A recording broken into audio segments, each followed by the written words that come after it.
Hi guys, നമസ്കാരം. Welcome to my channel. ഞാനിന്ന് ഉണ്ടാക്കാൻ പോകുന്നത് ഒരു പഴംപൊരിയാണ്. നമ്മുടെ കേരളത്തിൻ്റെ സ്വന്തം, മലയാളിയുടെ സ്വന്തം പഴംപൊരി. നമ്മുടെ ഉഴുന്നുവട, പരിപ്പുവട, പക്കവട ഇതൊക്കെ ചെറിയ ചെറിയ വ്യത്യാസത്തിൽ വേറെ പല സ്ഥലങ്ങളിലും കിട്ടും. പക്ഷേ നമ്മുടെ പഴംപൊരി കഴിക്കണമെങ്കിൽ അത് കേരളത്തിൽ തന്നെ വരണം, അല്ലെങ്കിൽ മലയാളികൾ ഉണ്ടാക്കണം.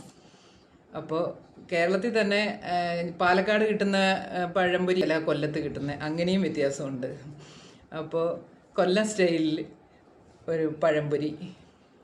അപ്പോൾ നമുക്ക് വീഡിയോ കാണാം. എല്ലാവർക്കും പല രീതിയിലായാലും എല്ലാവർക്കും അറിയാമായിരിക്കും പഴംപൊരി ഉണ്ടാക്കാൻ. എന്നാൽ എനിക്ക് അറിയാവുന്നത് ഞാനും നിങ്ങളോട് പങ്കുവയ്ക്കുന്നു എന്ന് മാത്രം. അപ്പോൾ വീഡിയോയിലേക്ക് പോകാം.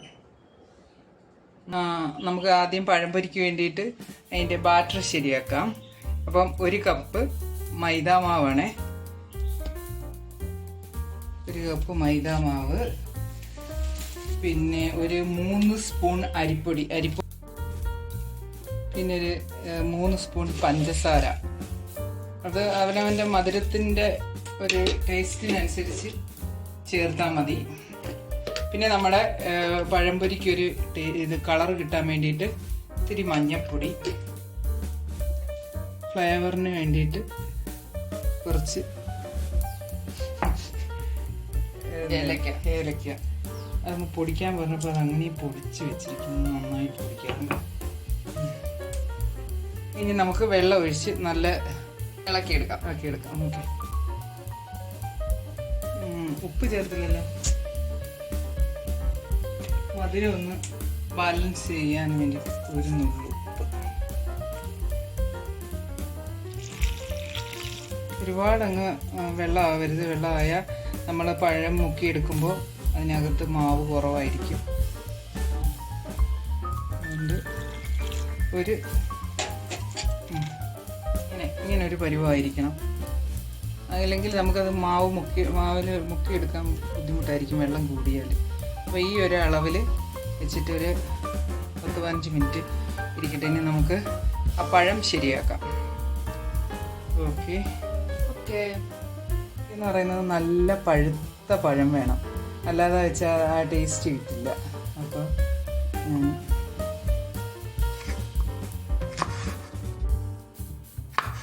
2 ഭാഗം മുറിച്ച് കളഞ്ഞിട്ട്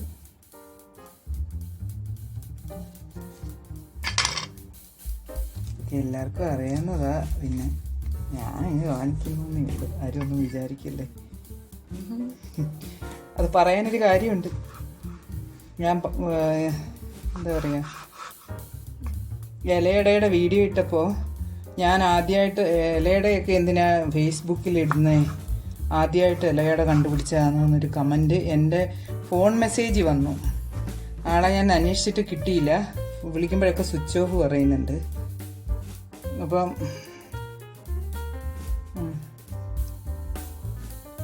എല്ലാം ചെറുതും വലുതുമായിട്ട് ഇങ്ങനെ അരിഞ്ഞെടുത്തു.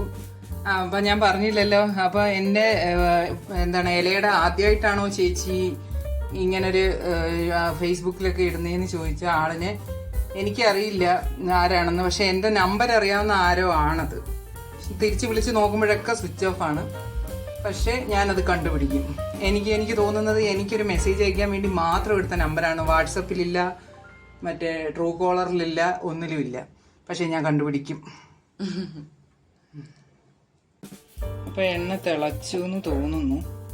നമ്മളിങ്ങനെ മാവിങ്ങനെ മുക്കി ഇങ്ങനെ അങ്ങ് പൊതിഞ്ഞിട്ട് എടുത്ത എണ്ണയിലോട്ട്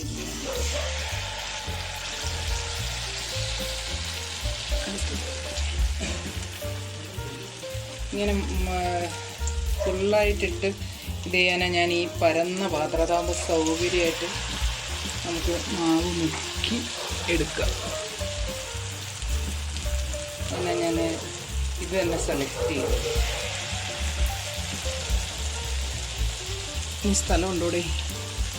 ഒന്നിന് സ്ഥലമുണ്ട്. നീളമുള്ളത് അവിടെ കിടന്ന് മൊരിയും.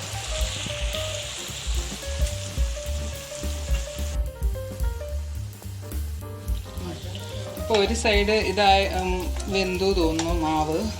ഇതിപ്പോൾ സ്ഥലം കുറവായതുകൊണ്ട് രണ്ടുപേരും കൂടെ അങ്ങ് ഒട്ടിപ്പിടിച്ച് ഭയങ്കര സ്നേഹത്തിലായി. അങ്ങനെ ഇപ്പം ഞാൻ സ്നേഹിക്കാൻ സമ്മതിക്കത്തില്ല, ഒരെണ്ണം വീട്ടിൻ്റെ പുറത്ത് കയറി.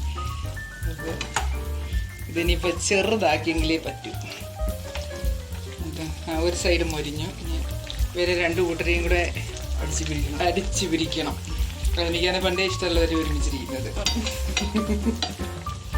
അവളന്ന് വാലന്റൈൻസ് ഡേക്ക് പറഞ്ഞത് എല്ലാവർക്കും ഓർമ്മയുണ്ടല്ലോ.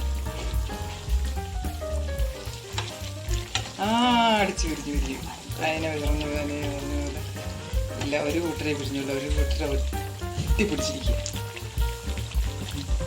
നമ്മുടെ ആദ്യത്തെ പഴംപൊരി റെഡിയായി.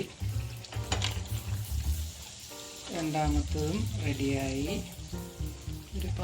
ഇതുപോലെ എന്ത് ഇതിപ്പോൾ ഈ രണ്ടെണ്ണത്തിന് എടുക്കുക എന്ന് പറയുന്നത് 1 ടാസ്ക്.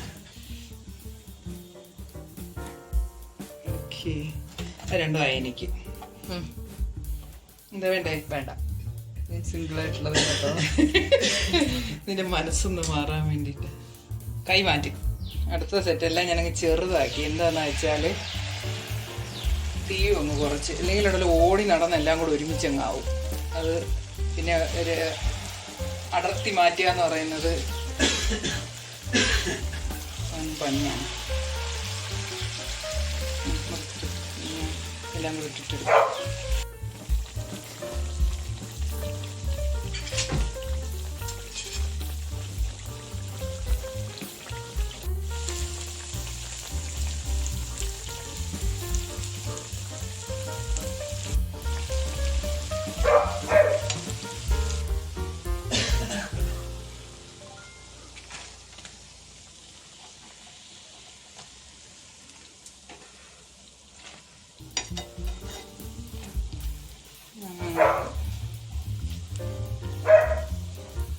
രണ്ടാക്കിയവരെല്ലാവരും മൊരിഞ്ഞ് ശരിയായി വന്നു.